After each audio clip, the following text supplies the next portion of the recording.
അസ്സലാമു അലൈക്കും വറഹ്മത്തുള്ള. പ്രിയ സുഹൃത്തുക്കളെ, എല്ലാവർക്കും സലാം, നമസ്കാരം.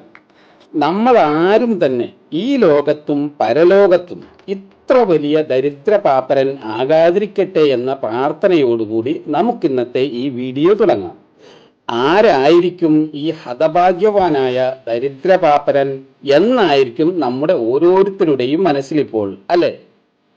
സാമ്പത്തിക വിഭവ സമൃദ്ധിയുടെ ശോഷണം കൊണ്ട് മാത്രമാണോ ഒരാൾ ദരിദ്ര പാപ്പര നിർഭാഗ്യവാനായി തീരുന്നത്?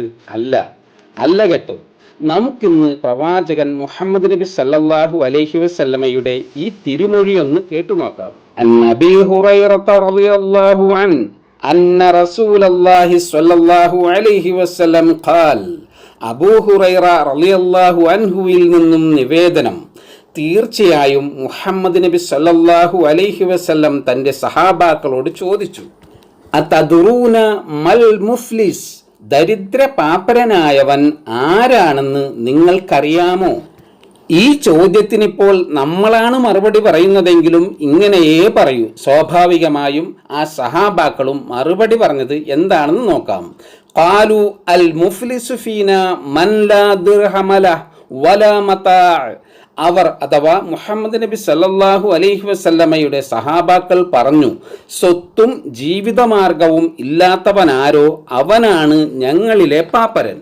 ഇത് കേട്ട പ്രവാചകൻ മുഹമ്മദ് നബി സല്ലല്ലാഹു അലൈഹി വസല്ലം ലോകത്തിനു മുമ്പിൽ ഈ വലിയ തെറ്റിദ്ധാരണ തിരുത്തുന്ന വാക്കുകളാണ് നമ്മൾ തുടർന്ന് കേൾക്കുന്നത്.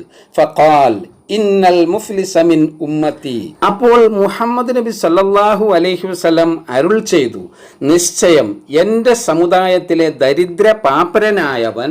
ഇത് വിശദീകരിച്ചുകൊണ്ട് പ്രവാചകൻ മുഹമ്മദ് നബി സല്ലല്ലാഹു അലൈഹി വസല്ലം തുടർന്ന് പറയുന്ന ഈ ഓരോ കാര്യങ്ങളും നമ്മൾ ഓരോരുത്തരും നമ്മുടെ ജീവിതത്തിൽ സഗൗരവം കണക്കിലെടുത്ത് മനസ്സിലാക്കി സൂക്ഷ്മതയോടുകൂടി ജീവിക്കേണ്ടുന്ന കാര്യങ്ങളാണ്.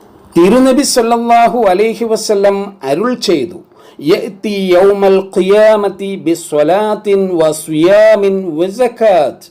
അന്ത്യദിനത്തിൽ കുറേ നിസ്കാരവും നോമ്പും സകാത്തുമൊക്കെയായി വരുന്ന ഒരുത്തനാണ് പാപ്പരനായവൻ. അപ്പോൾ പിന്നെ ഇതെല്ലാം നിർവഹിച്ചിട്ടും അള്ളാഹുവിൻ്റെ അടുക്കൽ എന്തുകൊണ്ട് അവൻ പാപ്പര ദരിദ്രനായി മാറി എന്നുള്ളതിന് കാരണം നബി സല്ലല്ലാഹു അലൈഹി വസല്ലം പറയുന്നത് എന്താണെന്ന് കേട്ടു നോക്കാം. വയഅതി ഖദ് ശതമ ഹാദാ വഖദഫ ഹാദാ വഅകല മാല ഹാദാ വസഫഖ ദമ ഹാദാ വളറബ ഹാദാ. പക്ഷേ അവൻ വരുന്നത് അഥവാ ദുനിയാവിലെ ജീവിതത്തിൽ വെച്ച് ഇവനെ അസഭ്യം പറഞ്ഞും ഇവനെ അപവാദം പറഞ്ഞും ഈയുള്ളവൻ്റെ സമ്പത്ത് ഭക്ഷിച്ചും ഇവൻ്റെ രക്തം ചിന്തിയും ഈയൊരുത്തനെ അടിച്ചും ഒക്കെയുള്ള അവസ്ഥയിലായിരിക്കും അവൻ വന്നിരിക്കുക. ഇവിടെയാണ് നമ്മൾ അള്ളാഹുവിൻ്റെ നീതിയുടെ തുലാസ് കാണുന്നത്.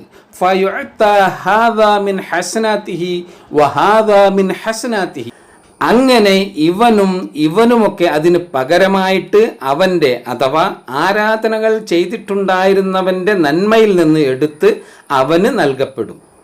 എന്നിട്ടോ ഫഇൻ ഫനിയത ഹസനാതുഹു ഖബ്ല അൻ യുഖ്ലാമ അലൈഹി.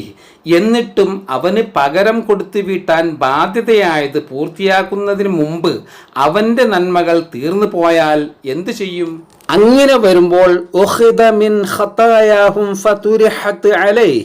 അവരുടെ തെറ്റുകുറ്റങ്ങളിൽ നിന്ന് എടുക്കപ്പെടുകയും അവ ഇവന്റെ മേൽ ചാർത്തപ്പെടുകയും ചെയ്യും. അഥവാ അവന്റെ ആരാധനാ കർമ്മങ്ങളുടെ പ്രതിഫലങ്ങൾ ഒക്കെയും അവനാൽ ആക്രമിക്കപ്പെട്ടവർക്കായി വീതിച്ചു നൽകിക്കഴിഞ്ഞു. ഇനിയും കൊടുത്തു വീട്ടുവാൻ അവൻ ചെയ്ത നന്മകളുടെ പ്രതിഫലങ്ങൾ ഒന്നും തന്നെ ബാക്കിയില്ല. അങ്ങനെ വരുമ്പോൾ അവർ ചെയ്ത തിന്മകളുടെ പാപഭാരം ഇവനിലേക്ക് ചാർത്തപ്പെടുകയും ചെയ്യും. എന്നിട്ടോ അങ്ങനെ ഇവനെ നരകത്തിൽ എറിയപ്പെടുന്നതാണ്. അള്ളാഹു നമ്മളെ എല്ലാവരെയും കാക്കട്ടെ. പ്രിയ സുഹൃത്തുക്കളെ, വീഡിയോ കണ്ടതിന് എല്ലാ പ്രിയ സുഹൃത്തുക്കൾക്കും ഒരിക്കൽ കൂടി നന്ദി, സലാം, താങ്ക്സ്. മറ്റൊരു വീഡിയോയുമായി വീണ്ടും കാണുന്നത് വരെ ഫീ അമാനില്ല.